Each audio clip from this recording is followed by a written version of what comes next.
Hi! Second టెస్ట్‌లో అయితే lunch లోపే మనోళ్ళు ఆల్ ఔట్ చేశారండి. 55 పరుగులకి ఆల్ ఔట్ అయిపోయారు సౌత్ ఆఫ్రికా బ్యాట్స్‌మెన్స్ అయితే. మనం ఏదైతే ఫస్ట్ టెస్ట్‌లో ఘోరంగా ఓడిపోయిన తర్వాత సెకండ్ మ్యాచ్ ఏదైతే ఈరోజు స్టార్ట్ అయిన తర్వాత వాళ్ళు టాస్ గెలిసి డైరెక్ట్‌గా బ్యాటింగ్ ఎంచుకున్నారు. సో, మన కెప్టెన్ కూడా బ్యాటింగే చేద్దాం అనుకున్నాడు. కానీ అది మనకు అదృష్టం కలిసొచ్చింది. టాస్ గెలవకపోవడం అనేది. వాళ్ళు గెలిచి మరి బ్యాటింగ్ చేశారు. బ్యాటింగ్ చేసి దాదాపు 25 ఓవర్లలోపే 23 ఓవర్లకే వాళ్ళు ఆల్ ఔట్ చేసాం 55 పరుగులకి. దాంట్లో ఒక్కళ్ళు కూడా కనీసం 20 రన్స్ కూడా చేయలేదు. అందరూ కూడా సింగిల్ డిజిట్‌లో ఉన్నారు.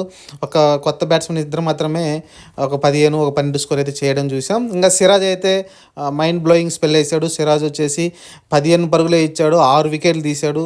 అతను ఏసిన లాంగ్ స్పెల్ ఏసాడు. ఫస్ట్ నుంచి ఏదైతే 20 ఓవర్లు జరిగినాయో ఆ 20 ఓవర్‌లో కనీసం 9 ఓవర్లు అతనే ఏసాడు. కంటిన్యూషన్‌గా ఓవర్ ఏసాడు. ఓ పక్కన బుమ్రా కొంచెం రెస్ట్ ఇచ్చినా ప్రసిద్ధ్ కృష్ణ వచ్చిండు. ఆ తర్వాత మధ్యలో వదలలేదు.